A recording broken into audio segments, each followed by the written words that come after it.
وہ آہستہ سے دروازہ بجا کر اس کے کمرے میں داخل ہو گئی۔ وہ بیڈ کے پاس کرسی پر بیٹھا ہوا کچھ پیپرز دیکھ رہا تھا۔ وہ انہیں اس وقت اپنے کمرے میں آتا دیکھ کر کچھ حیران ہوا تھا، کیونکہ ابھی کچھ دیر پہلے ہی تو وہ اپنی نانی کے کمرے میں امی کو سلام کرنے آیا تھا۔ کیا بات ہے امی، آپ سوئی نہیں؟ اس نے پوچھا۔ امی کوئی جواب دیے بغیر اس کے پاس بیڈ پر بیٹھ گئی۔ کیا بات ہے امی؟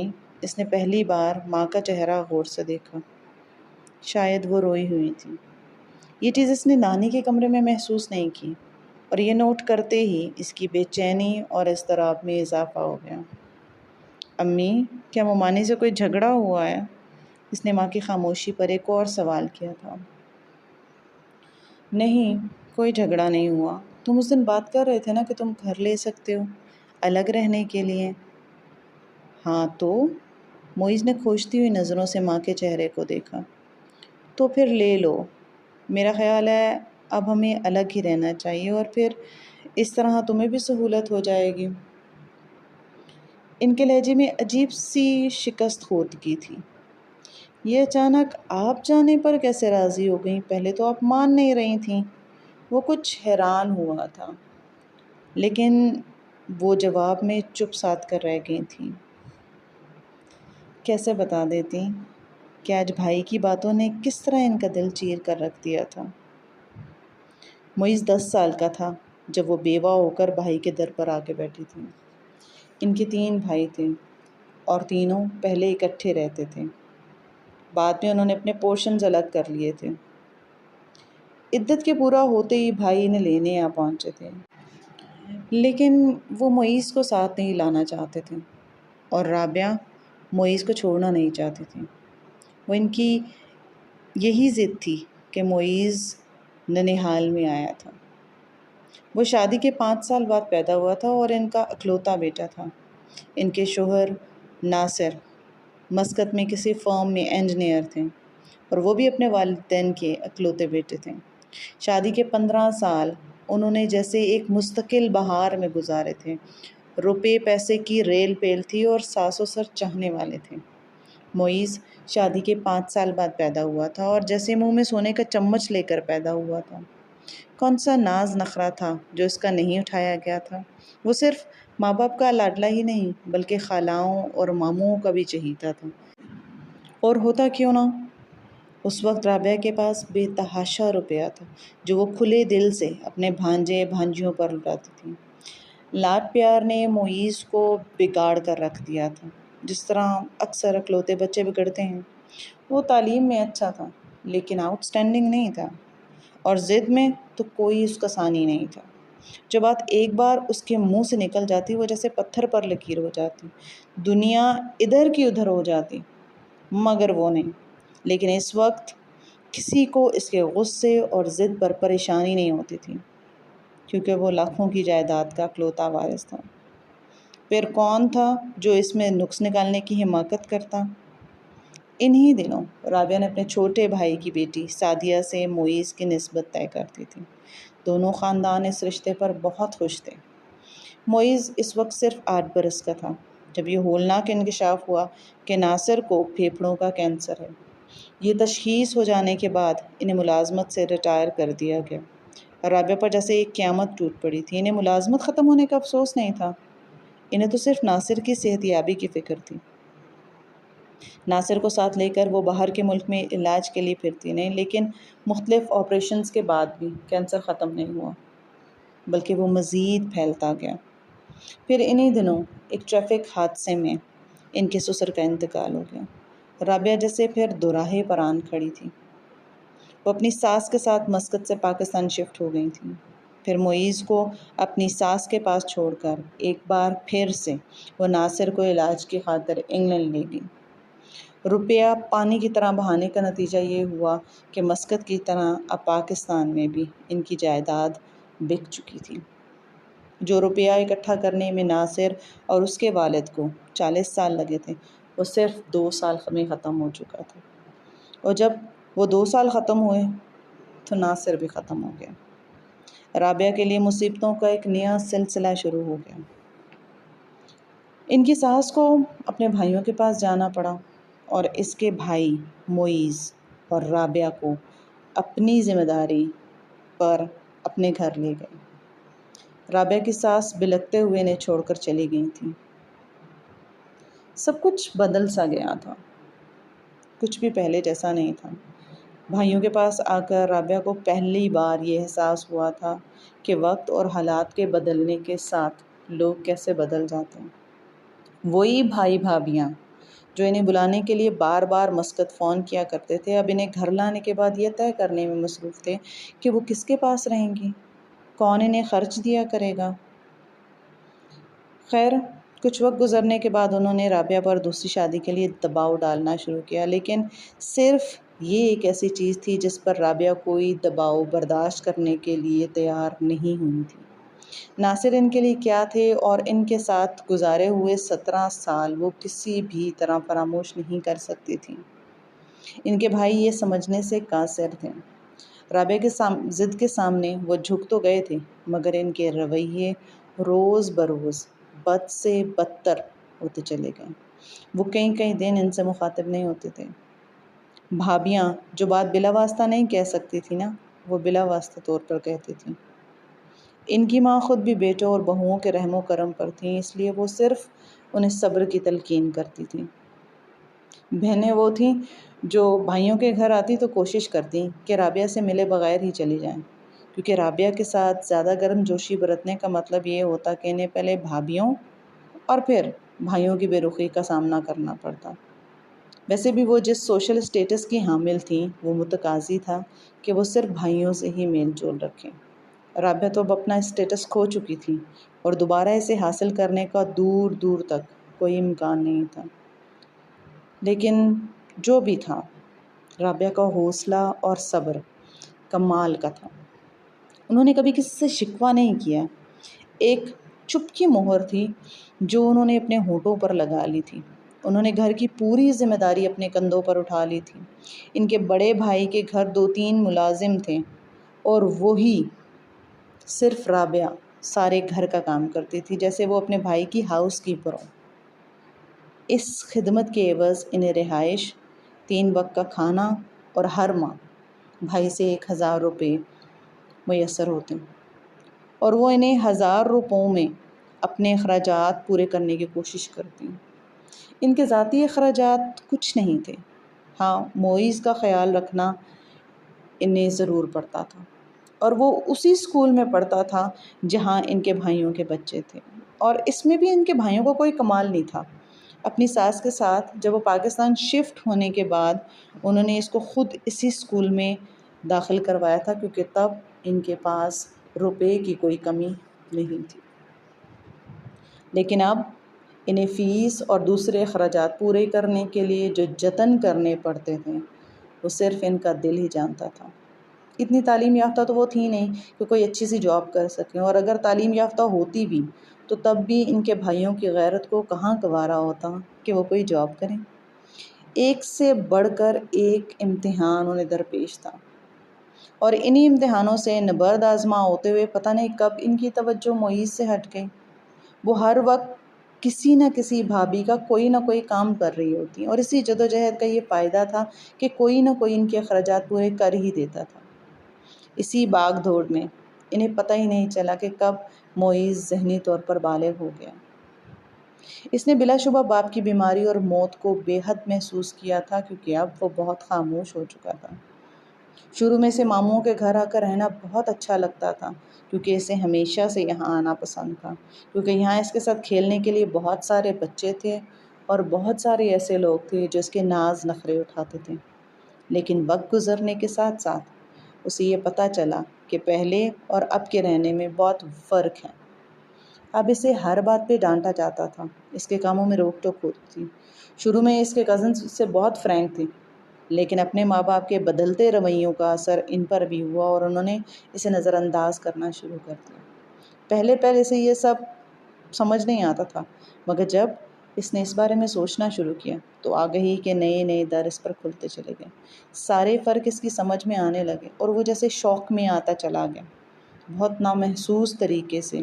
اس میں تبدیلیاں آنے لگیں۔ اس نے آہستہ آہستہ اپنے کزنز کے ساتھ کھیلنا شروع کر دیا کیونکہ وہ خود کو ان کے برابر کا نہیں سمجھتا تھا۔ وہ پہلے والی ضد یکسر ختم ہو چکی تھی۔ اسے ماں کی بے توجہی کی شکایت بھی اب نہیں رہی تھی۔ وہ اسکول سے آ کر کسی کونے میں اپنا بیگ رکھ کر بیٹھ جاتا اور ہوم ورک کرتا۔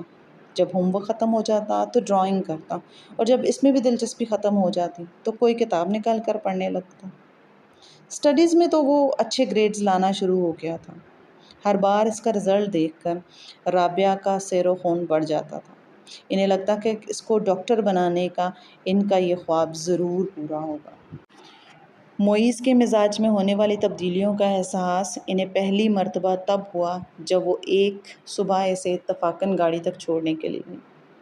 وہ انہیں اللہ حافظ کہہ کر گاڑی میں بیٹھ گیا۔ ان کے بھائی کے بچے ابھی نہیں آئے تھے۔ وہ بلا مقصد ہی کھڑی رہیں۔ پھر کچھ دیر بعد ان کے بھتیجے اور بھتیجیاں آ گئیں۔ تم آگے ہو کر بیٹھو، کھڑکی کے پاس میں بیٹھوں گا، میں تمہیں روز کہتا ہوں، پھر تم پر اثر کیوں نہیں ہوتا؟ ان کے سب سے چھوٹے بھتیجے نے آتے ہی بڑی بدتمیزی سے دروازہ کھول کر معیز کو جھڑکتے ہوئے کہا۔ رابعہ ڈر گئی تھی کہ معیز ابھی لڑنا شروع کر دے گا، اور وہ اسی خدشے کے پیش نظر گاڑی کے کچھ قریب ہو گئیں۔ مگر معیز نے بے حد خاموشی سے آگے سے رکھ کیا۔ اس کے سارے بھتیجے اور بھتیجیاں گاڑی میں سوار ہو گئے اور وہ ان کے درمیان سکڑا ہوا بیٹھا تھا۔ گاڑی چل پڑی تھی اور رابعہ کے گال آنسوؤں سے بھیگنے لگے تھے۔ انہیں یاد تھا کہ وہ ہمیشہ کھڑکی کے پاس بیٹھتا تھا اور کسی میں اتنی جرأت نہیں ہوتی تھی کہ وہ اسے وہاں سے ہٹا دے، اور اب معیز کی اطاعت گزاری نے انہیں خوش کرنے کے بجائے ان کا دل چھنی چھنی کر دیا تھا۔ جب ناصر زندہ تھے تو بعض دفعہ وہ معیز کی ضد اور غصے سے تنگ آ کر ہر ایک سے پوچھتی رہتی تھی کہ وہ اسے کیسے ٹھیک کریں، اور اب جب ان کی مشکل حل ہو گئی تھی تو وہ رو رہی تھیں۔ اسی دن اسکول سے واپسی پر وہ بہانے سے معیز کو پیار کرتی رہیں۔ معیز واقعی بدل گیا تھا۔ اس بات کا یقین انہیں تب ہوا جب چند روز بعد ایک روز صبح اسکول جاتے ہوئے انہوں نے اسے پاکٹ منی دینے کی کوشش کی۔ نہیں امی، اب میرا روپے خرچ کرنے کو دل نہیں چاہتا، بڑی سنجیدگی سے اس نے ماں کا ہاتھ پیچھے کر دیا، اور اس کے ان الفاظ پر رابعہ کا سانس ہی رک گیا۔ کیوں بیٹا؟ بس ویسے ہی، ٹک شاپ آتے جاتے بہت وقت لگ جاتا ہے، اور پھر وہاں پہ رش بھی بہت ہوتا ہے، ساری بریک تو انتظار میں گزر جاتی ہے، پھر پاکٹ منی کا کیا فائدہ؟ وہ اپنے بیگ کی زپ بند کرتے ہوئے کہہ رہا تھا، اور رابعہ بے یقینی سے اس کا چہرہ دیکھ رہی تھی۔ وہ روپے خرچ کرنے کا کتنا شوقین تھا، یہ بات رابعہ سے بہتر کون جان سکتا تھا۔ وہ جب اس کے اسکول میں اس کو پیسے دے کر بھیجتی تھی نا، 5 یا 10 روپے، تب کبھی اس نے کینٹین کے دور ہونے کا رونا نہیں رویا تھا۔ پھر اب ایسی کیا بات ہو گئی تھی؟ رابعہ کو اپنی بیچارگی کا شدت سے احساس ہوا۔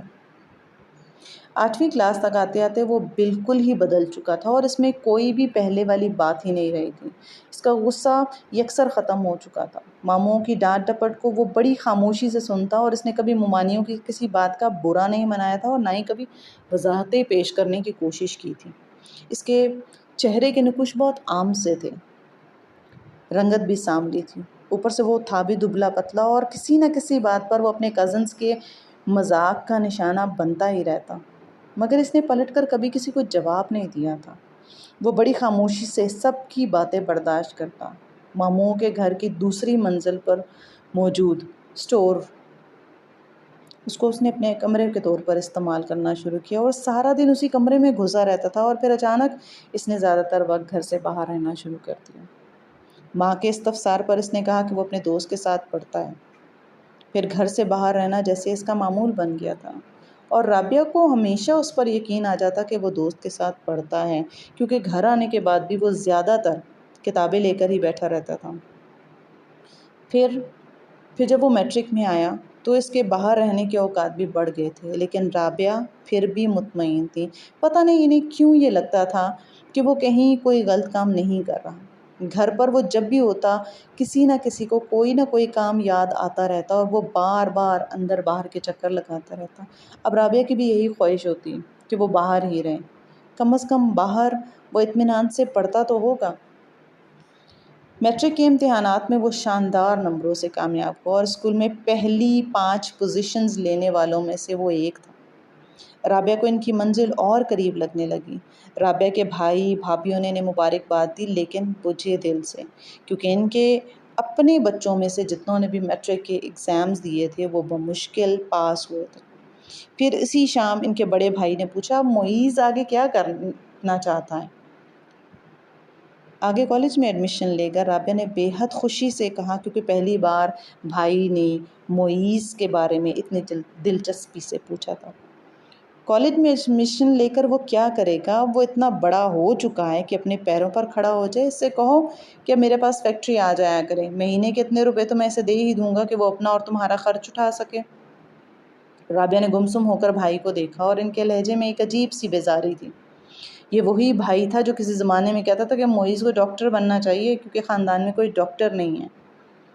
رابعہ کی آنکھیں بھر آئیں۔ نہیں بھائی جان، ابھی اس نے آگے پڑھنا ہے، آج کل خالی میٹرک والوں کو کون پوچھتا ہے؟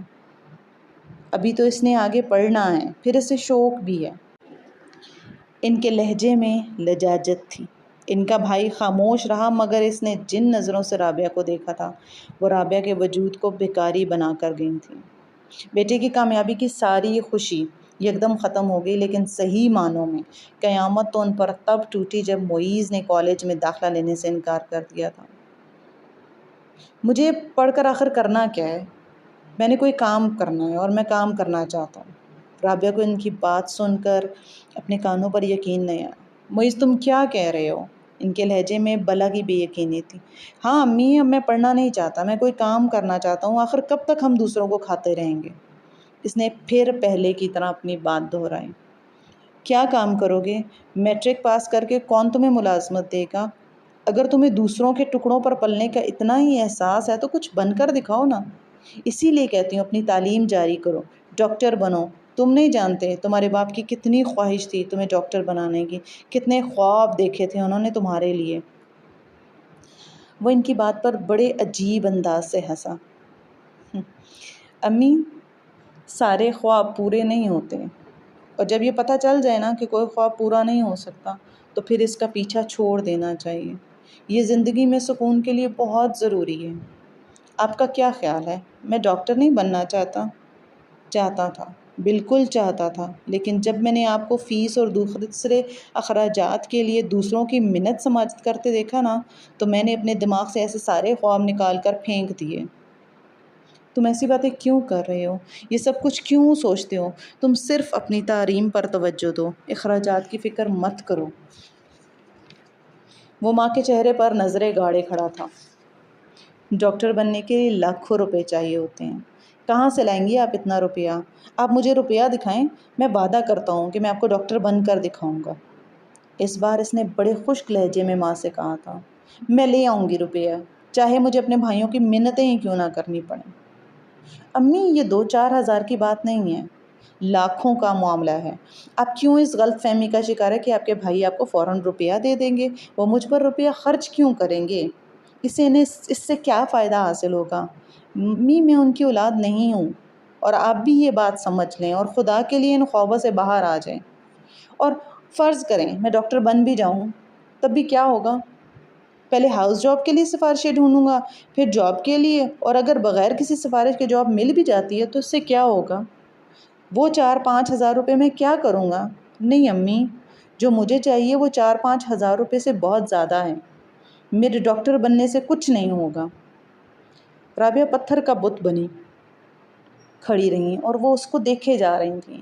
انہیں لگا تھا کہ 7 سال پہلے والا معیز واپس آ گیا، ضد کرنے والا، کسی کی نہ سننے والا۔ اس کے لہجے میں اتنی قطعیت تھی اور وہ اپنے لہجے سے کسی بھی طور پر 15 سال کا لڑکا نہیں لگ رہا تھا، اور اس کے چہرے پر انہیں جو سنجیدگی نظر آ رہی تھی وہ تو انہوں نے کبھی کسی ادھیڑ عمر آدمی کے چہرے پر بھی نہیں دیکھی تھی۔ رابعہ کو بے تحاشا رونا آیا۔ تمہیں تعلیم دلانے کے لیے ہی تو میں یہ سارا عذاب سہ رہی تھی، اور اگر مجھے یہ معلوم ہوتا کہ تم بھی میرے ساتھ دوسروں والا سلوک کرو گے تو میں بھی اسی وقت خودکشی کر لیتی جب تمہارا باپ مرا تھا۔ وہ کہتے کہتے رونے لگی اور وہ ماں کی آنکھوں میں اتری نمی کو دیکھ کر بے چین ہو گیا۔ بے اختیار وہ ماں کے پاس آیا اور ان کے ہاتھ ان کے چہرے سے ہٹانے لگا۔ امی، میری طرف دیکھیں، پلیز میری طرف دیکھیں۔ اس کی آواز میں التجا تھی۔ کیا دیکھوں میں تمہاری طرف، کیا دیکھوں تمہیں دیکھ کر مجھے کیا مل جائے گا؟ وہ اسی طرح چہرے کو ہاتھ سے ڈھانپے ہوئے روتی رہیں اور بولتی رہیں، میرے ساتھ ایسا مت کریں امی، کم از کم آپ تو ایسا مت کریں۔ آپ کو کیا لگتا ہے، کیا مجھے تعلیم چھوڑ کر خوشی ہوئی ہے؟ میرا دل جانتا ہے یہ فیصلہ میں نے کس طرح کیا ہے، لیکن میں کیا کروں؟ میں آپ کی طرح آنکھیں بند کر کر نہیں بیٹھ سکتا۔ یہ گھر، یہ لوگ اب مجھ سے برداشت نہیں ہوتے۔ میں یہاں سے نکلنا چاہتا ہوں۔ میں اب ان کا کوئی احسان نہیں لینا چاہتا۔ امی مجھے گھن آتی ہے اپنے وجود سے۔ مجھے لگتا ہے کہ جیسے میں کوئی کتا ہوں جسے یہ لوگ 2 وقت کی روٹی دیتے ہیں۔ اب کیوں آئی تھیں یہاں؟ آخر کیوں آئی تھیں ان لوگوں کے پاس؟ میرا باپ ہی تو مرا تھا، دنیا تو ختم نہیں ہوئی تھی نا۔ آپ کو یہاں نہیں آنا چاہیے تھا۔ آپ کہیں محنت مزدوری کر لیتی، کہیں برتن دھو لیتی، کسی گھر میں کام کر لیتی، مگر مجھے یہاں نہ لاتی امی۔ وہ پہلی بار معیز کو اس طرح روتا بلکتا ہوا دیکھ رہی تھیں۔ اس کے آنسو دیکھ کر وہ اپنا رونا تو بھول ہی گئی تھیں۔ معیز کیا سوچتا تھا، معیز کیا چاہتا تھا، وہ انہیں اس دن پتہ چل رہا تھا۔ وہ پتہ نہیں کس کس بات کی شکایت کر رہا تھا، اور رابعہ بھیگی آنکھوں کے ساتھ بس اسے دیکھتی جا رہی تھی۔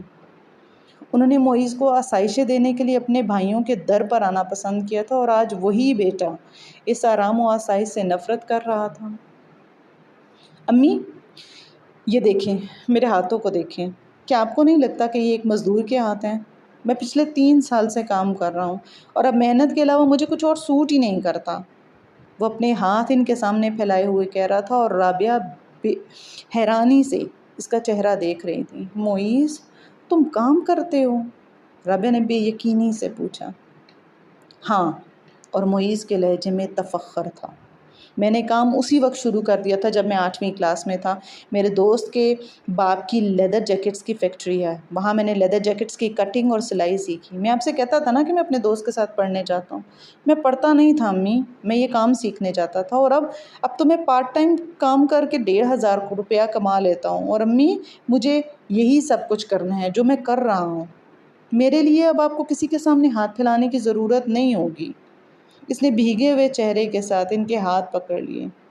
میں کوئی غلط کام تھوڑی کر رہا ہوں امی جو آپ رو رہی ہیں۔ آپ کو تو خوش ہونا چاہیے کہ میں اپنی ذمہ داریاں اٹھانے کے قابل ہو گیا ہوں۔ مجھے ابھی آپ کے لیے بہت کچھ کرنا ہے، اور اگر آپ اسی طرح میرے راستے میں دیواریں کھڑی کریں گی تو میں کیا کروں گا؟ معیز جیسے منت کر رہا تھا، اور رابعہ کچھ کہنے کے قابل ہی نہیں رہی تھی۔ ٹھیک ہے، تم جیسا چاہتے ہو ویسا کرو۔ یہ وہ واحد جملہ تھا جو رابعہ کے منہ سے نکلا تھا، اور پھر وہ کمرے سے نکل گئیں۔ رابعہ کے دل پر جیسے جوار بھاٹا اٹھ رہا تھا۔ آج ان کے سارے خوابوں کے چکنا چور ہونے کا دن تھا۔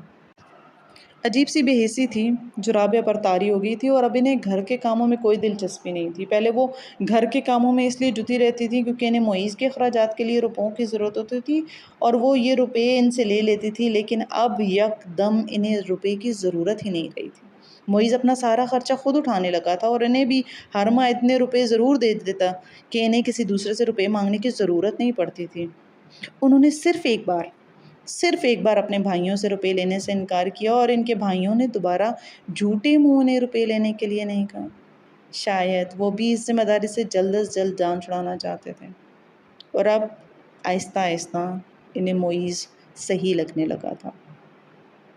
وہ مرد تھا نا، عمر و تجربے میں بے شک ان سے کم سہی، مگر بہرحال جذبات کی آنکھ دیکھنے والی عورت نہیں تھی۔ اب انہیں احساس ہو گیا تھا کہ جو بھائی ہر ماہ انہیں 1,000 روپے دیتے دیتے تنگ آ گئے تھے، وہ انہیں اس کی میڈیکل کی تعلیم کے اخراجات کے لیے لاکھوں روپے کہاں سے دیتے۔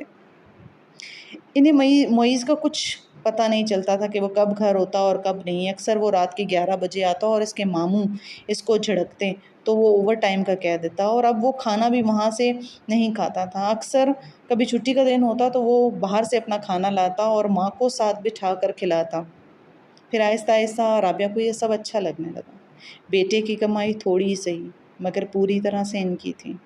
انہیں اس روپے کو خرچ کرتے ہوئے سوچنا نہیں پڑتا تھا۔ انہیں اس سے یہ بھی نہیں کہنا پڑتا تھا کہ انہیں کسی چیز کی ضرورت ہے۔ وہ خود ہی ان کے لیے اکثر کچھ نہ کچھ لاتا رہتا تھا، کبھی کپڑے، کبھی جوتے، کبھی ضرورت کی کوئی دوسری شے۔ وہ پہلے اسے روک دیتی تھی، مگر اب نہیں ایسا کرتی تھی۔ وہ باہر کیا کرتا تھا وہ مکمل طور پر نہیں جانتی تھی، مگر یہ دعا ضرور کرتی تھی کہ وہ کسی بری صحبت کا شکار نہ ہو۔ 4 سال اسی طرح گزر گئے۔ معیز نے پرائیویٹ طور پر گریجویشن مکمل کر لیا اور پھر ایک دن وہ ان کے پاس آیا۔ امی، میری فیکٹری کے مالک مجھے ایک کورس کے لیے کوریا بھیجنا چاہتے ہیں۔ میں چاہتا ہوں کہ آپ یہ بات کسی سے نہ کہیں، بس یہ کہہ دیں کہ میں کسی کورس کے لیے کراچی گیا ہوں۔ رابعہ نے کسی تردد کے بغیر اس کی بات مان لی اور وہ کوریا چلا گیا۔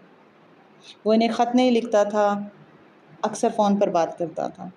جب پورا سال وہ گھر نہیں آیا، حتیٰ کہ عیدوں پر بھی، تو ان کے ماموں نے کافی شکوک و شبہات کا اظہار کیا کہ شاید وہ کسی غلط صحبت میں پڑ گیا ہے، اور پتہ نہیں وہ واقعی کراچی کورس کرنے گیا ہے یا نہیں۔ انہوں نے جب رابعہ سے اس کا ایڈریس اور فیکٹری کا پتہ پوچھنے کی کوشش کی جہاں وہ کام کرتا تھا، مگر رابعہ کو تو دونوں جگہوں کا پتہ نہیں تھا۔ ان کے بھائیوں نے چند دن تک معیز کے بارے میں تشویش کا اظہار کیا تھا، مگر کچھ دن کے بعد وہ ایک بار پھر سے سب بھول چکے تھے۔ مگر رابعہ کی بھابیاں انہیں یہ جتانا کبھی نہیں بھولتی تھیں کہ وہ بیٹا ہو کر ان سے بالکل لاپرواہ ہو گیا، اور انہوں نے اتنے سالوں سے انہیں اپنے پاس رکھا ہوا ہے۔ سال گزرنے کے بعد جس خاموشی سے وہ باہر گیا تھا، اسی خاموشی سے وہ واپس آ گیا تھا، اور ایک بار پھر وہ پہلے کی طرح اپنے کام میں مصروف ہو گیا تھا، لیکن اب وہ پہلے کی نسبت زیادہ مطمئن اور زیادہ خوش نظر آتا تھا۔ امی، مجھے آپ سے ایک بات کرنی ہے۔ اس دن وہ ان کے پاس آ کر بیٹھا۔ جہاں میں کام کرتا ہوں نا، وہ جگہ یہاں سے دور ہے، آنے جانے میں بہت سارے پیسے خرچ ہو جاتے ہیں۔ میں سوچ رہا تھا کہ کیوں نہ وہیں کوئی گھر لے لوں، آپ کو بھی وہیں لے جاؤں، اس طرح مجھے روز اتنی دور نہیں آنا پڑے گا، اور پھر مجھے گھر کی سہولت بھی ہو جائے گی۔ نہیں معیز، میں ابھی وہاں نہیں جا سکتی، تمہیں معلوم ہے نا، تمہاری نانی کی طبیعت اکثر خراب رہتی ہے اور ان کا خیال میں ہی رکھتی ہوں، اور اگر میں ہی چلی گئی تو ان کی دیکھ بھال کون کرے گا؟ اور ویسے بھی تم تو کام پر چلے جایا کرو گے، پھر پیچھے سارا دن میں کیا کروں گی؟ امی، ہم نانی کو بھی ساتھ لے جائیں گے، تمہارے ماموں یہ کبھی گوارا نہیں کریں گی کہ امی میرے ساتھ رہیں۔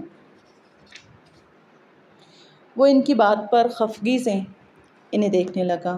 امی دیکھیں، مجھ سے روز روز یہاں نہیں آیا جاتا، کرائے پر بہت سارے روپے خرچ ہو جاتے ہیں، پھر بھی رات کو دیر سے آتا ہوں تو ماموں بھی اعتراض کرتے ہیں۔ کل انہوں نے مجھے کہہ دیا کہ اگر اتنی دیر ہو جایا کرے تو گھر آنے کے بجائے وہیں فیکٹری میں رک جایا کرو، کیونکہ میرے گھر دیر سے آنے سے دوسرے لڑکوں پر برا اثر پڑتا ہے۔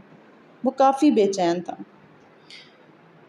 معیز، تم ایسا کرو کہ تم کوئی گھر لے لو، ہفتے میں 2-3 بار بس مجھ سے ملنے آ جایا کرو، اس طرح تمہیں بھی سہولت ہو جائے گی۔ معیز نے کچھ حیرانی سے ماں کو دیکھا۔ یعنی آپ میرے ساتھ نہیں جائیں گی؟ پتہ نہیں کیوں معیز کو اس بات سے تکلیف پہنچی تھی۔ دیکھو معیز، میں تمہاری نانی کو نہیں چھوڑ سکتی، اتنے عرصے سے انہوں نے ہمارا خیال رکھا، اور اب جب ان کو ضرورت ہے تو میں انہیں یوں چھوڑ کر چلی جاؤں؟ پھر مجھے ساری زندگی تمہارے ساتھ ہی تو رہنا ہے۔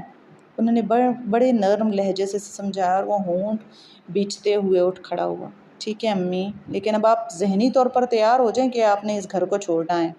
اب میں اتنا کما لیتا ہوں کہ ہم دونوں الگ رہ سکیں، اس نے بڑے مستحکم لہجے میں کہا تھا، اور رابعہ یک تک اس کو دیکھتی نہیں۔ آج پہلی بار انہوں نے اس کا چہرہ اتنے غور سے دیکھا تھا۔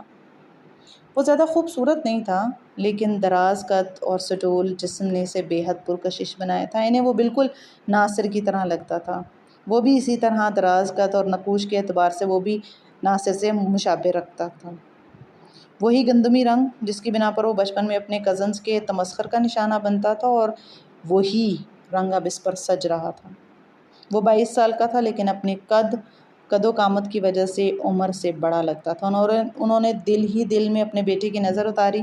جوان اور سعادت مند بیٹا کسی نعمت سے کب کم ہوتا ہے، یہ انہیں آج پتہ چلا تھا، اور انہیں اچانک یوں لگنے لگا تھا جیسے اب وہ کسی کی محتاج نہیں ہیں، اب وہ جب چاہیں اس گھر کو چھوڑ سکتی ہیں۔ معیز دوسرے دن اپنا سامان لے گیا، اور اس نے بتایا کہ اب وہ فیکٹری میں رہے گا، کیونکہ اس طرح اس سے زیادہ آسانی ہو جاتی ہے۔ جاتے ہوئے وہ رابعہ کے ساتھ اپنے ماموں کے پاس گیا، جنہوں نے اس بات کا قطعاً نوٹس نہیں لیا کہ وہ کہاں جا رہا ہے، کیوں جا رہا ہے، کس لیے جا رہا ہے۔ ہاں، انہوں نے یہ ضرور کہا کہ اب اسے اپنا گھر بنا لینا چاہیے جہاں وہ اپنی ماں کو رکھ سکیں۔ رابعہ کو بیٹے کے سامنے بھائی کی اس بات پر بے پناہ خجالت ہوئی تھی۔ مگر معیز نے ماموں کی بات پر جی کہہ کر بڑی فرمانبرداری سے سر ہلا دیا۔ دن آہستہ آہستہ گزر رہے تھے۔ معیز اب جب بھی ان سے ملنے آتا تو بہت تھوڑی دیر کے لیے رکتا، لیکن وہ روز اپنی ماں کو فون ضرور کرتا تھا۔ رابعہ کو اس کی کمی تو محسوس ہوتی، مگر وہ یہ سوچ کر خود کو تسلی دے دیتی کہ بہرحال وہ خوش تو ہے نا۔ پھر انہی دنوں ان کے چھوٹے بھائی کی بیٹی سعدیہ کی بات طے کر دی گئی تھی، اور انہیں اس بات کا پتہ تب چلا جب ان کی بھابھی نے اپنی ساس کو اس بارے میں اطلاع دی تھی۔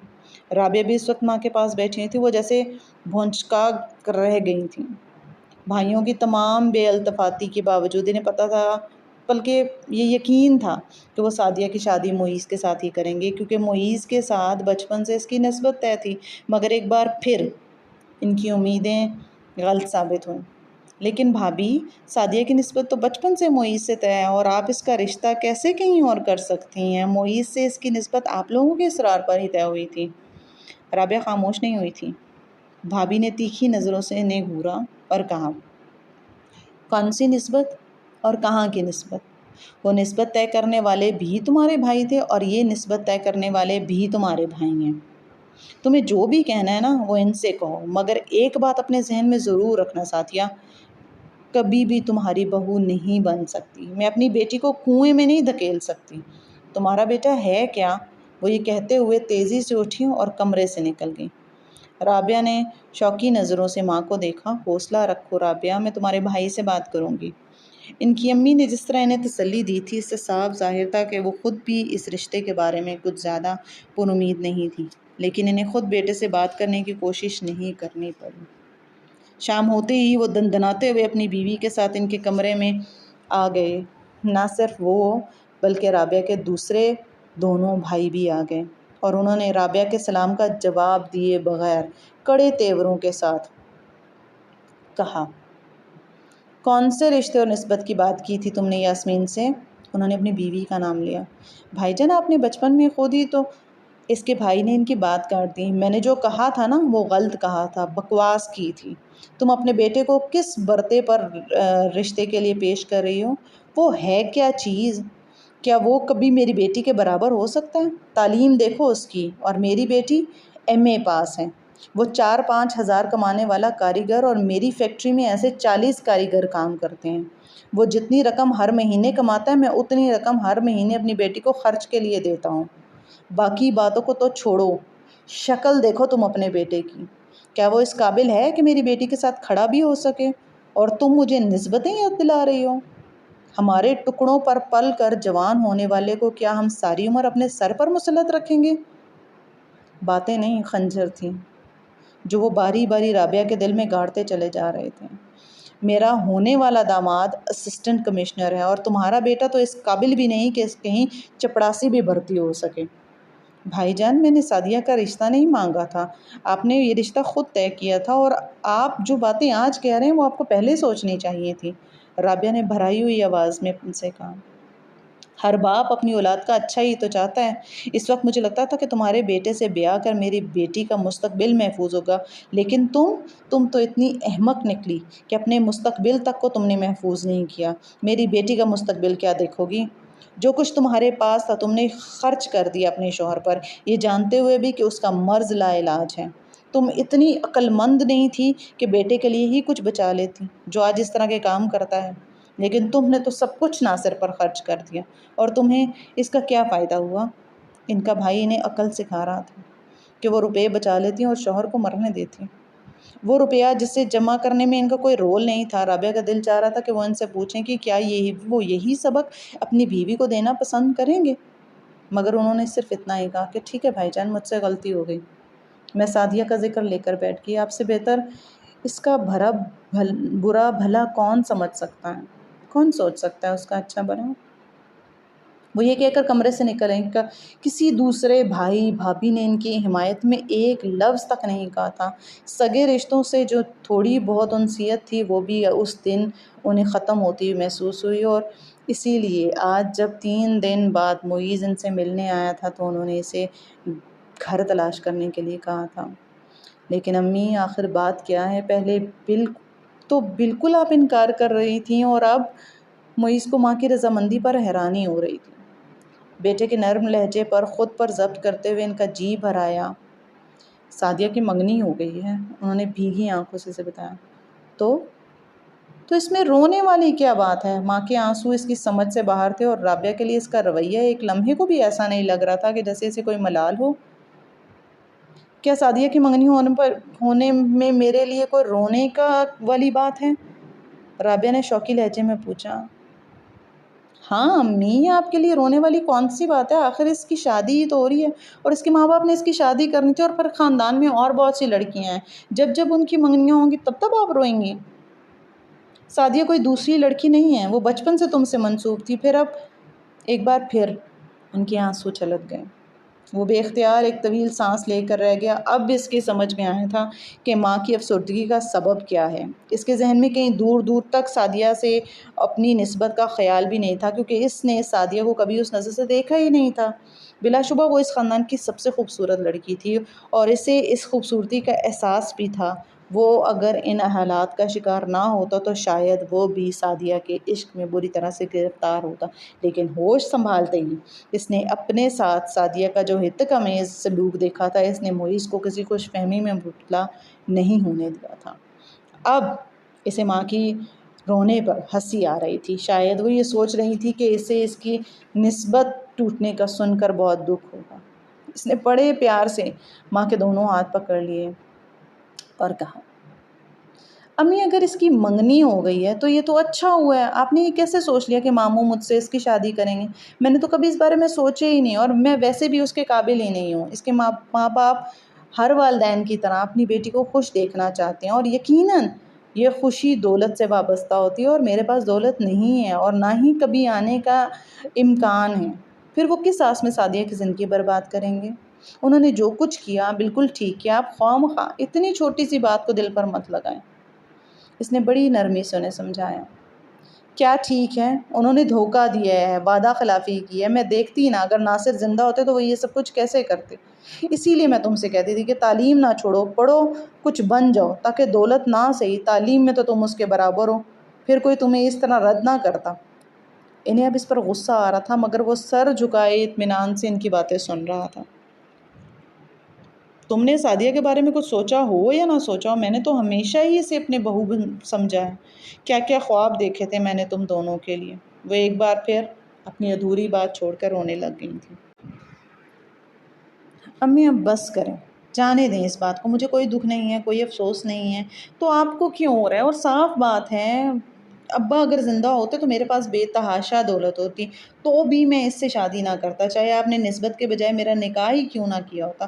وہ بہت نازوں و نخروں میں پلی ہے، اور اسے اپنے حسن پر، اپنی دولت پر بہت غرور ہے امی، اور میں سادہ سا بندہ ہوں، زندگی کو بہت آرام اور سکون سے گزارنا چاہتا ہوں۔ بیوی وہ چاہے خوبصورت ہو یا نہ ہو، لیکن اس کی فطرت ضرور اچھی ہو۔ وہ کم از کم میری عزت دے، مجھے عزت دے، میری ہر مہربانی، ہر عنایت کو اپنا حق نہ سمجھے، اور آپ کی عزت کرے۔ لیکن امی، آپ کی بھتیجی ایسی کوئی خصوصیات نہیں رکھتی۔ اب آپ یہ بیکار کا رونا دھونا ختم کریں۔ میں چند دن کے لیے کراچی جا رہا ہوں، آپ میری عدم موجودگی میں اپنا سامان پیک کر لیجئے گا۔ میں جس دن واپس آیا اسی دن آپ کو ساتھ لے کے جاؤں۔ رابعہ تعجب سے اسے دیکھ رہی تھی، اور معیز میں کیا کیا تبدیلیاں آ گئی تھیں انہیں یاد تھا۔ بچپن میں وہ سعدیہ سے بے تحاشا محبت کرتا تھا، اور اگر کسی کے لیے وہ تھوڑا بہت اثار کرتا تو وہ سعدیہ ہی تھی۔ مسقط واپس جا کر بھی وہ ضد کر کے فون پر اس سے بات کیا کرتا تھا، اور جب بھی اپنے لیے کچھ لیتا تو ضد کر کے سعدیہ کے لیے بھی وہی چیز ضرور لیتا، اور رابعہ ہر 2-4 ماہ بعد سعدیہ کے لیے درجنوں کے حساب سے کپڑے، کھلونے بھجواتی تھیں۔ یہ تو صرف یہاں آنے کے بعد ہوا تھا کہ انہوں نے آہستہ آہستہ سعدیہ کے ساتھ کھیلنا بند کر دیا تھا، اور اب تو یہ عالم تھا کہ اگر دونوں کا کبھی آمنا سامنا بھی ہو جاتا تو ایک دوسرے کو مخاطب تک نہیں کرتے تھے۔ لیکن وہ یہ دیکھ کر کبھی دل برداشتہ نہیں ہوئی تھی، کیونکہ انہیں پتہ نہیں کیوں لگتا تھا کہ سعدیہ کی شادی معیز سے ہی ہوگی، اور کوئی اس میں رکاوٹ نہیں ڈالے گا۔ لیکن توقع کے عین مترادف ثابت ہوا۔ معیز کو سعدیہ سے محبت ہو یا نہ ہو، انہیں سعدیہ سے بے حد محبت تھی۔ سعدیہ نے کبھی اس التفات کا گرم جوشی سے جواب نہیں دیا تھا۔ اگر وہ کبھی اس کے گھر چلی بھی جاتی تو وہ صرف سلام دعا کر کے پھر وہ غائب ہو جاتی تھی، وہ ان کے سامنے دوبارہ نہیں آتی تھی، لیکن پھر بھی رابعہ کو اس سے انسیت تھی۔ ان کے بھائی نے جو معیز کے بارے میں کہا وہ ان کے لیے بہت تکلیف دہ تھا، اور ان کے لیے بہت مشکل تھا کہ وہ اس کو بلا دیتی۔ معیز کی واحد خامی یہ تھی کہ اس کے پاس روپیہ پیسہ نہیں تھا، اور اس کی اسی خامی نے اس کی ساری خوبیوں کو چھپا دیا تھا۔ انہیں سب سے زیادہ تکلیف اس بات کی تھی کہ معیز کی شکل و صورت کا مذاق اڑایا گیا تھا۔ جب انہوں نے معیز سے سعدیہ کی نسبت طے کی تھی تب بھی تو وہ ایسی شکل صورت کا مالک تھا، لیکن تب فرق صرف دولت کا تھا، اور انہیں ملال تھا کہ بھائی کو اگر انکار کرنا تھا تو کوئی دوسرا بہانہ بنا لیتے، یوں ذلیل تو نہ کرتے نا۔ مگر سعدیہ کے باپ کا غصہ ابھی تک ٹھنڈا نہیں ہوا تھا۔ چوتھے دن معیز کراچی سے لوٹا اور وہ اسی وقت ماں کو لینے کے لیے آ گیا۔ جانے سے پہلے وہ باری باری ماں کے ساتھ تینوں ماموں کے پورشنز میں گیا۔ چھوٹے ماموں نے تو اس کو دیکھتے ہی بولنا شروع کر دیا اور برس پڑے، کتے کو بھی 4 دن روٹی ڈال لینا تو وہ بھی اپنے مالک کے پیر چاٹتا ہے، بھونکتا نہیں ہے، وفادار ہو جاتا ہے، تم تو کتے سے بھی بدتر نکلے۔ یہ جملہ بولنا تھا تو معیز تو ان کو دیکھتا رہ گیا، وہ اپنی جگہ پر سن ہو کر رہ گیا تھا، کیونکہ وہ اس بات کے سیاق و سباق سے لا علم تھا۔ ماموں اب کیا کہہ رہے ہیں؟ خبردار، آج کے بعد تم نے مجھے کسی رشتے سے پکارا، تمہیں اور تمہاری ماں کو ترس کھا کر میں نے یہاں رکھا تھا، اور تم آستین کے سانپ نکلے۔ اتنی جرت کیسے ہوئی تمہاری کہ تم میری بیٹی کے ساتھ شادی کے خواب دیکھ سکو؟ تم ہو کیا؟ اوقات کیا ہے تمہاری؟ معیز کے ذہن میں سب کچھ واضح ہو چکا تھا۔ اس کے ماموں جو بری طرح سے گرج رہے تھے نا، ان کی آواز سن کر ان کے بچے اور ان کی بیوی بھی لاؤنج میں آ گئے تھے، اور معیز کا دل چاہ رہا تھا کہ یہ زمین پھٹے اور وہ اس میں سما جائے۔ ماموں، میں نے امی کو رشتے کے لیے اس نے وضاحت کرنے کی کوشش کی، مگر چھوٹے ماموں اس وقت غصے میں اس قدر پاگل تھے کہ انہوں نے اس کی ایک بات نہیں سنی اور اس کی بات کو وہیں کٹ کر دیا۔ یہ فریب کسی اور کو دینا، کیا ہو سکتا ہے؟ ایسا ہو سکتا ہے کہ تمہاری ماں تمہاری مرضی کے بغیر رشتے کی بات کرے؟ تم نے سوچا ہوگا امیر ہونے کا سب سے آسان طریقہ تو ہے ہی یہ، اسی طرح ساری عمر تم میری چوکھٹ پر پڑے رہتے۔ ذرا اپنے آپ کو دیکھو، ہو کیا؟ بھکاری ہو جو سب کے سامنے ہاتھ پھیلاتے ہو؟ لنڈے کے کپڑے پہن کر تم خود کو نواب سمجھنے شروع ہو گئے ہو۔ تم کیا سمجھتے ہو میں اپنی بیٹی کا رشتہ تمہارے ہاتھ میں دوں گا؟ اور اگر اتنے ہی اونچے آدمی ہو تو اپنی ماں کو لو اور اسے اپنے پلے سے کھلاؤ۔ معیز کو جیسے سکتہ سا ہو گیا تھا، اور یہی حال رابعہ کا تھا۔ ذلت کا وہ احساس جو بچپن سے اسے گھیرے ہوئے تھا اب اپنی انتہا پر پہنچ گیا تھا۔ اس نے خاموشی سے ان کی باتیں اور طعنے سنے اور پھر کچھ کہے بغیر وہاں سے نکل گیا۔ رابعہ کی آنکھیں بھیگی ہوئی تھیں، مگر معیز کے چہرے پر کوئی تاثر نہیں تھا۔ واپس بڑے ماموں کی طرف آ کر اس نے ماں کی چیزیں گاڑی میں رکھنا شروع کی اور پھر ان کو لے کر باہر آ گیا۔ معیز، یہ گاڑی کس کی ہے؟ رابعہ نے قدرے حیرانی سے پوچھا۔ امی، میری نہیں ہے، کسی دوست کی ہے، اس لیے لایا ہوں کہ تاکہ آپ کو آسانی ہو جائے۔ لیکن رابعہ اس کے جواب سے تسلی بخش انہیں نہیں لگا کہ ان کو تسلی ہوئی ہے۔ ایسا کون سا دوست ہے تمہارا جس نے تمہیں گاڑی دے دی ہے؟ امی، ایک، آپ کو ملواؤں گا کبھی اس سے۔ گاڑی سٹارٹ ہوتے ہوئے اس نے کہا۔ تم نے ڈرائیونگ کب سیکھ لی معیز؟ رابعہ ایک بار پھر سے حیران ہوئی۔ میں نے تو پتہ نہیں کیا کیا سیکھ لیا امی، آپ کو کیا پتہ۔ اس کا لہجہ بے حد عجیب تھا۔ پھر پورا راستہ وہ خاموش رہا اور رابعہ کے ذہن میں بھائی کی باتیں گونج رہی تھیں۔ معیز کی یہ تذلیل انہیں اس وقت بے پناہ تکلیف دے رہی تھی، اور وہ بار بار اس کے چہرے پر کچھ تلاش کرنے کی کوشش کر رہی تھی، مگر وہ بے تاثر چہرے کے ساتھ ڈرائیونگ کر رہا تھا۔ جس گھر میں وہ انہیں لے کر آیا تھا نا، اسے دیکھ کر رابعہ کو ہول اٹھنے لگے تھے۔ پورچ میں گاڑی کھڑی کرنے کے بعد اس نے نیچے اتر کر رابعہ کی سیٹ کا دروازہ کھولا۔ رابعہ نے نیچے اترے بغیر اس سے پوچھا، یہ گھر کس کا ہے؟ وہ بڑی پھیکی سی مسکراہٹ سے پھیکی سی ہنسی ہنسا اور بولا، گھبرائیں مت امی، میرا نہیں ہے، آپ پہلے نیچے تو آئیں، پھر میں آپ کو سب بتا دوں گا۔ اور اس نے ملازم کو کار کی چابی دیتے ہوئے رابعہ سے کہا، جو اسی عرصے میں گاڑی کے پاس آ کر کھڑا ہو گیا تھا۔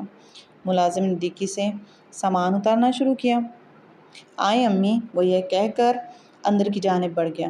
رابعہ نے کچھ پریشانی کے عالم میں اس کی پیروی کی تھی۔ یہ چاروں اطراف سے وسیع لان میں گھرا ہوا ایک چھوٹا سا خوبصورت بنگلہ تھا، اور وہ انہیں لے کر سیدھا اوپر کی منزل پر چلا گیا۔ سیڑھیاں چڑھ کر کوریڈور میں داخل ہوتے ہی اس نے پہلے کمرے کا دروازہ کھولا۔ ایک چھوٹا سا مگر ویل فرنشڈ روم رابعہ کی نظروں کے سامنے تھا۔ معیز یہ گھر کس کا ہے؟ دیکھو مجھے سچ سچ بتانا، جھوٹ مت بولنا، رابعہ نے کمرے میں داخل ہونے کے بجائے اس سے پوچھا۔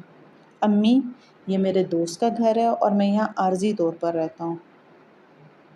ایسا کون سا دوست بن گیا ہے تمہارا جس نے تمہیں گھر رہنے کے لیے دے دیا، گاڑی دے دی؟ آخر مجھے بھی تو پتہ چلے۔ رابعہ کو تو جیسے اس کی باتوں پر اعتبار ہی نہیں تھا۔ امی آپ کیا سمجھ رہی ہیں؟ میں جھوٹ بول رہا ہوں، اس نے عجیب سے لہجے میں ماں سے کہا۔ نہیں، مجھے تمہاری باتوں پر بالکل یقین نہیں آ رہا، رابعہ نے بالکل کھرے انداز میں کہہ دیا۔ معیز نے ایک گہری سانس بھری اور ایک ہلکی سی مسکراہٹ اس کے چہرے پر نمودار ہوئی۔ امی وہ ابھی کچھ دیر بعد یہاں آئے گا، پھر آپ کو میری بات پر یقین ہو جائے گا۔ میں ولید کی فیکٹری میں کام کرتا ہوں اور بہت عرصے سے کر رہا ہوں، اور اس کے پاس ہی میں نے کام سیکھا۔ آپ کو یاد ہوگا جب میں اسکول میں تھا تو اکثر ولید کا ذکر کیا کرتا تھا، یہ وہی ہے۔ اس بار اس نے تفصیلاً رابعہ کو بتایا اور رابعہ ابھی بھی مطمئن تھی، لیکن انہیں یاد آ گیا کہ اس کا واقعی ولید نام کا ایک دوست اسکول میں تھا جس کا وہ اکثر ذکر کیا کرتا تھا۔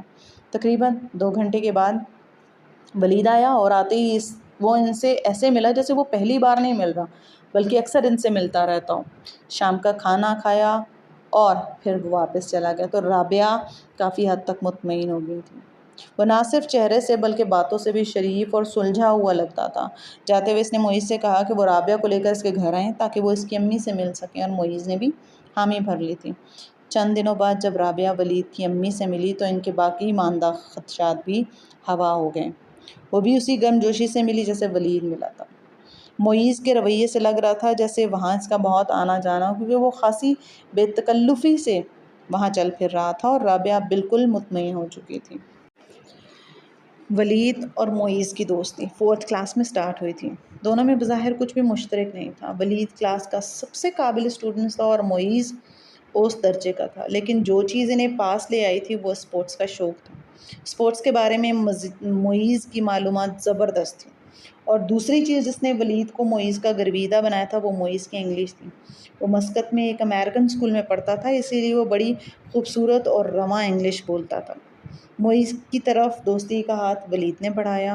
پھر ولید کے ساتھ رہنے سے یہ ہوا کہ معیز کی پڑھائی میں دلچسپی جو ہے وہ بڑھتی چلی گئی۔ ناصر کی وفات کے بعد جب ان کے حالات بدلنا شروع ہوئے تو اس میں تبدیلیاں آنے شروع کیں جس کو پہلے تو ولید نے محسوس نہیں کیا، لیکن جب ولید کو یہ چیزیں محسوس ہونے شروع ہوئیں تو اس نے ایک دن زبردستی اسے پکڑ کر پوچھنا شروع کیا، اور اس کے پوچھنے پر معیز نے اس کو بتایا اور یکدم رونے لگا۔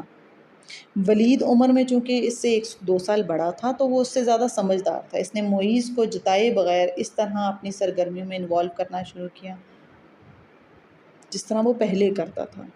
ان کی دوستی پہلے سے زیادہ بڑھ گئی تھی۔ اس میں سب سے بڑا ہاتھ ولید کا تھا۔ پھر جب معیز 8ویں کلاس میں پہنچا تو ولید نے کہا کہ اپنے باپ سے بات کرے، وہ اس کو اس فیکٹری میں آ کر کام سیکھنے دیں۔ ولید کے ڈیڈی نے پہلے تو بالکل انکار کر دیا، اور انہوں نے کہا کہ معیز کو جو کوئی چیز چاہیے وہ انہیں بتا دے، وہ اسے لا کر دیں گے، مگر وہ اسے یہاں کام کرنے کی اجازت نہیں دیں گے کیونکہ وہ اسے ولید کی طرح سمجھتے ہیں۔ مگر بعد میں ولید کے اصرار پر وہ معیز کو کام سکھانے پر تیار ہو گئی، کیونکہ ولید جانتا تھا کہ معیز مفت میں کچھ بھی لینے پر آمادہ نہیں ہوگا، اور ولید کے ڈیڈی نے بادل نخواستہ اسے فیکٹری میں آنے کی اجازت دی۔ لیکن معیز نے جس رفتار اور شوق سے کام سیکھنا شروع کیا تھا اس نے انہیں حیران کر دیا تھا۔ اسے سیکھنے کا شوق نہیں تھا، اسے جنون تھا۔ وہ محنت سے کبھی نہیں گھبراتا تھا۔ شروع میں ولید کے ڈیڈی اسے 2 گھنٹے سے زیادہ وہاں نہیں رکنے دیتے تھے، مگر آہستہ آہستہ وہ 4 سے 5 گھنٹے تک وہاں رکنے لگا، اور پھر ایک وقت ایسا آیا کہ جب ولید کے ڈیڈی کو اس کی ضرورت محسوس ہونے لگی۔ وہ پہلے لیدر کی جیکٹس کسی دوسری فیکٹری سے تیار کرواتے تھے اور پھر اپنی پیکنگ کرتے تھے اور اپنی کمپنی کے ٹیگز لگا کے اس کو ایکسپورٹ کر دیا کرتے تھے، مگر بعد میں انہوں نے وہ جیکٹس جو ہیں وہ خود تیار کروانا شروع کر دیں۔ شروع میں انہوں نے ایک ڈیزائنر رکھا تھا۔ معیز نے انہی دنوں فیکٹری میں آنا شروع کیا تھا۔ 13 سال کا وہ لڑکا 16 سال تک پہنچتے پہنچتے نہ صرف جیکٹس کی کٹنگ، سوئنگ بلکہ ڈیزائننگ کا بھی ماہر ہو چکا تھا، اور آہستہ آہستہ اس نے ان کی فیکٹری کے لیے جیکٹس ڈیزائن کرنا شروع کر دی تھی۔ ان دنوں راشد صاحب، ولید کے فادر، ولید کے ابا، ولید کو ہائر اسٹڈی سیکنڈری اسکول کے بعد مزید تعلیم کے لیے باہر بھجوانا چاہتے تھے، اور کچھ عرصے بعد انہوں نے اس کمپنی کو ٹریننگ کے لیے اس کو بھی باہر بھجوا دیا کوریا، اور انہوں نے وہاں پہ ایک جوائنٹ وینچر کیا۔ واپس آنے کے بعد کوریا سے واپس آنے کے بعد اس نے ڈیزائننگ کے شعبے کا پورا کام اپنے سر لے لیا اور انہی دنوں ولید کے ڈیڈی نے اپنے بھائی سے اپنا کاروبار الگ شروع کر دیا اور یہ معاملہ ایک بہت بڑے تنازع کی صورت اختیار کر گیا۔ ان دنوں معیز ہر وقت ان کے ساتھ رہتا تھا کیونکہ وہ فیکٹری کے کام سنبھالتا تھا اور راشد صاحب اپنے مقدمے کے سلسلے میں کورٹس کے معاملات سے نپٹا کرتے تھے اور پھر اچانک ہی ان کا انتقال ہو گیا اور یہ معیز اور ولید دونوں کے لیے ایک بہت بڑا صدمہ تھا۔ ولید اپنی تعلیم چھوڑ کر واپس آ گیا تھا۔ اس کے چچا نے موقع سے فائدہ اٹھایا اور مختلف حربے استعمال کر کے مقدمہ جیت گئے۔ فیکٹری کے حصے ہو گئے تھے اور وہ بڑی فیکٹری اور ایک چھوٹی سی فیکٹری کی شکل میں ولید کے حصے میں آئی تھی۔ جس فرم کے نام سے وہ ساری ایکسپورٹ کرتے تھے وہ ولید کے چچا کو مل گئی تھی۔ ولید ان معاملات میں ناتجربہ کار تھا، وہ کسی اور جھگڑے میں انوالو نہیں ہونا چاہتا تھا، اس لیے اس نے چھوٹی سی فیکٹری پر صبر کر لیا تھا۔ باپ کے چیلم کے بعد اس نے معیز سے کہا کہ وہ امتحانات دینے کے لیے واپس امریکہ جانا چاہتا ہے، اس لیے وہ چاہتا ہے کہ اس کی عدم موجودگی میں معیز فیکٹری کا کام سنبھالے۔ معیز نے فیکٹری کا انتظام سنبھالنے کی حامی بھر لی اور ولید نے پاور آف اٹارنی اسے دے کر امریکہ کی طرف چلا گیا۔ فیکٹری کا انتظام سنبھالتے ہی مشکلات کا ایک پہاڑ تھا جو معیز کے سامنے آ کھڑا ہوا۔ باری باری فیکٹری میں کام کرنے والے بہترین کاریگر کام چھوڑ کر ولید کے چچا کی فیکٹری میں چلے گئے کیونکہ انہوں نے ان لوگوں کو بہتر تنخواہ کی آفر کی تھی۔ جو پارٹیز پہلے ان کو آرڈر دیا کرتی تھیں وہ اب ولید کے چچا کو کی فیکٹری میں آرڈر دیتی تھی کیونکہ فرم کا نام تو وہی استعمال کر رہے تھے نا۔ فیکٹری کے اکاؤنٹس میں اتنا روپیہ نہیں تھا کہ معیز کوئی بڑا آرڈر لیتا اور ویسے بھی کوئی خطرہ مول نہیں لینا چاہتا تھا کیونکہ فیکٹری اس کی اپنی نہیں تھی اور وہ نہیں چاہتا تھا کہ کوئی بڑا خطرہ مول لے اور فیکٹری کو مزید دشواری میں ڈالے۔ ولید تقریباً 6 ماہ باہر رہا اور ان 6 ماہ میں اسے سب اچھا ہے کہ رپورٹس دیتا رہا معیز، کیونکہ وہ اسے پریشان نہیں کرنا چاہتا تھا۔ وہ فیکٹری کے اکاؤنٹ سے ولید کو اس کے اخراجات اور اس کی فیملی کو ماہانہ خرچ کے روپے بھجواتا رہا۔ ان 6 ماہ میں اس نے کچھ لوکل اور کچھ چھوٹے آرڈرز پورے کیے مگر ان کی تعداد بہت کم تھی۔ 6 ماہ بعد جب ولید امتحانات سے فارغ ہو کر واپس آیا تو معیز نے اس کی واپسی پر فیکٹری کی ساری صورتحال اس کے سامنے رکھ دی اور ولید کو شوق لگا۔ اسے اندازہ نہیں تھا کہ فیکٹری کے حالات اتنے خراب ہو چکے ہیں مگر وہ بہت جلد اس شوق سے باہر آ گیا اور پھر اس نے اس صورتحال سے نمٹنے کے لیے معیز کی مدد طلب کی اور معیز نے ہر چیز کو پلان کرنا شروع کر دیا۔ ان کا سب سے بڑا نقصان یہ ہوا تھا کہ ان کے بہترین کاریگر انہیں چھوڑ کر جا چکے تھے اور اچھے کاریگر ملنا آسان نہیں تھا۔ معیز نے ولید کو مجبور کیا کہ وہ خود ان کاریگروں کے گھر جا کر انہیں زیادہ تنخواہ آفر کرے اور واپس آنے پر مجبور کریں۔ ولید اس معاملے میں بہت جذباتی ہوا، اس کا خیال تھا کہ ان لوگوں نے نمک حرامی کی ہے، مشکل حالات میں ان کا ساتھ چھوڑ دیا، اب وہ انہیں کیوں واپس دلائیں۔ لیکن معیز نے بہت تحمل سے دلائل کے ساتھ اسے سمجھایا کہ کاریگروں کو اس کی ضرورت نہیں ہے، اسے کاریگروں کی ضرورت ہے، اور انہوں نے نمک حرامی نہیں کی، وہ بھی انسان تھے مجبوریوں اور ضرورتوں سے بندھے ہوئے۔ ولید کے والد کے انتقال کے بعد فیکٹری کا انتظام ڈاماڈول تھا اور کسی کو بھی یقین نہیں تھا کہ فیکٹری زیادہ عرصہ چلے گی یا اس کے حالات بہتر ہوں گے۔ تو ایسی صورت میں جب انہیں ولید کے چچا نے آفر کی، اچھی آفر کی، تو انہوں نے قبول کر لی۔ ولید کی اس بات کو سننے کے بعد وہ مجبور ہو گیا۔ وہ دونوں اپنے پرانے کاریگروں کے گھر گئے جو 10-15 سال سے ولید کے باپ کے پاس کام کرتے اور انہیں زیادہ تردد نہیں کرنا پڑا، زیادہ تر کاریگر واپس آ گئے۔ اب سب سے بڑا مسئلہ ان کے سامنے روپے کی فراہمی کا تھا۔ فیکٹری کے اکاؤنٹس میں زیادہ روپے تھے نہیں۔ اس مسئلے کو ولید نے حل کیا تھا۔ اس نے اپنی فیکٹری اور گھر پر بینک سے لون لے لیا تھا، پھر دونوں کام میں جت گئے۔ انہوں نے ایک نئی فرم لانچ کی اور ان ساری پارٹیز کو لیٹرز لکھے جن کے ساتھ وہ پہلے بزنس کرتے تھے، لیکن کوئی حوصلہ افزا جواب نہ ملا، اور پھر انہوں نے ارادہ کیا کہ وہ کچھ سیمپلز پریپیئر کریں گے اور ان کو یورپ اور امریکہ لے کر جائیں گے اور آرڈر حاصل کرنے کی کوشش کریں گے۔ یہ سب ولید کے ذمہ تھا۔ جیکٹس کے یہ سیمپل معیز نے خود ڈیزائن کیے اور یہ اس کی پہلی مکمل ڈیزائننگ کا تجربہ تھا۔ ولید ان سیمپلز کو لے کر باہر ملک چلا گیا، لیکن اس بار اسے مایوسی کا سامنا نہیں کرنا پڑا۔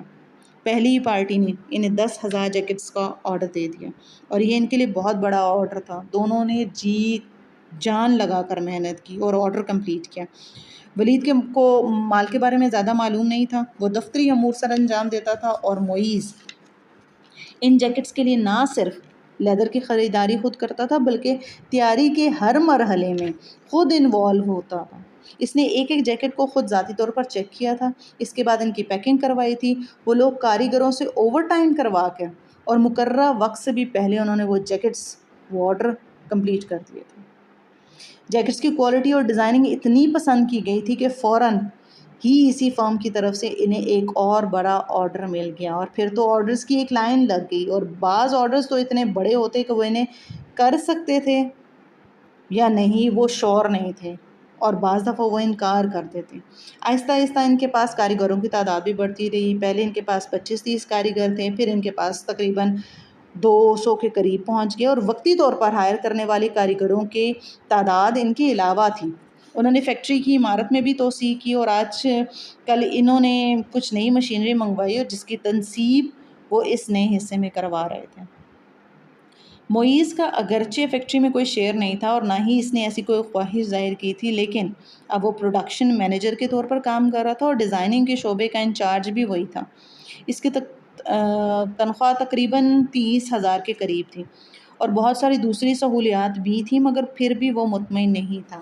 وہ اب اپنی فیکٹری لگانا چاہتا تھا، اور اسی لیے وہ اپنی آمدنی کا زیادہ تر حصہ بینک میں جمع کرواتا تھا، اور پھر انہی دنوں اس نے ایک کرائے کے گھر میں شفٹ ہونے کی کوشش کی، مگر ولید نے اس سے کہا کہ وہ کرائے پر گھر دیکھنے کے بجائے اس کے گھر میں شفٹ ہو جائے جہاں وہ باہر سے کاروبار کے سلسلے میں آنے والے لوگوں کو ٹھہراتا ہے۔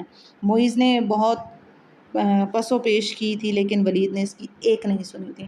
اس کا کہنا تھا کہ وہ گھر زیادہ تر خالی رہتا ہے، اور 2 منزلہ ہونے کی وجہ سے معیز اس کی کسی بھی منزل پر اپنی امی کے ساتھ رہ سکتا ہے، اور بقیہ حصے میں کوئی بھی آنے والا مہمان رہ سکتا ہے۔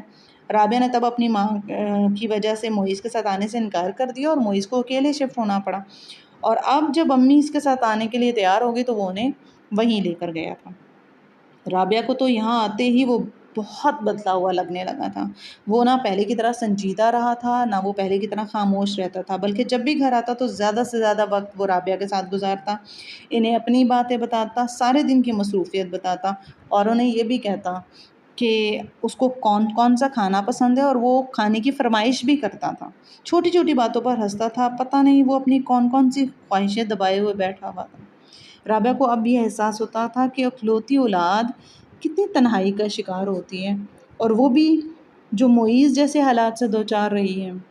پھر چند ہفتوں کے بعد وہ اپنی امی سے ملنے گئی تھیں، اور اپنی امی کے پاس بیٹھی ہوئی تھی جب سعدیہ کی امی ان کے پاس آئیں اور انہیں سعدیہ کی شادی کا کارڈ دیا۔ انہوں نے بجھے دل سے وہ کارڈ تو لے لیا اور وہاں سے آ گئیں۔ معیز نے سعدیہ کی شادی کا کارڈ دیکھنے کے بعد اس پر کسی قسم کا رد عمل ظاہر نہیں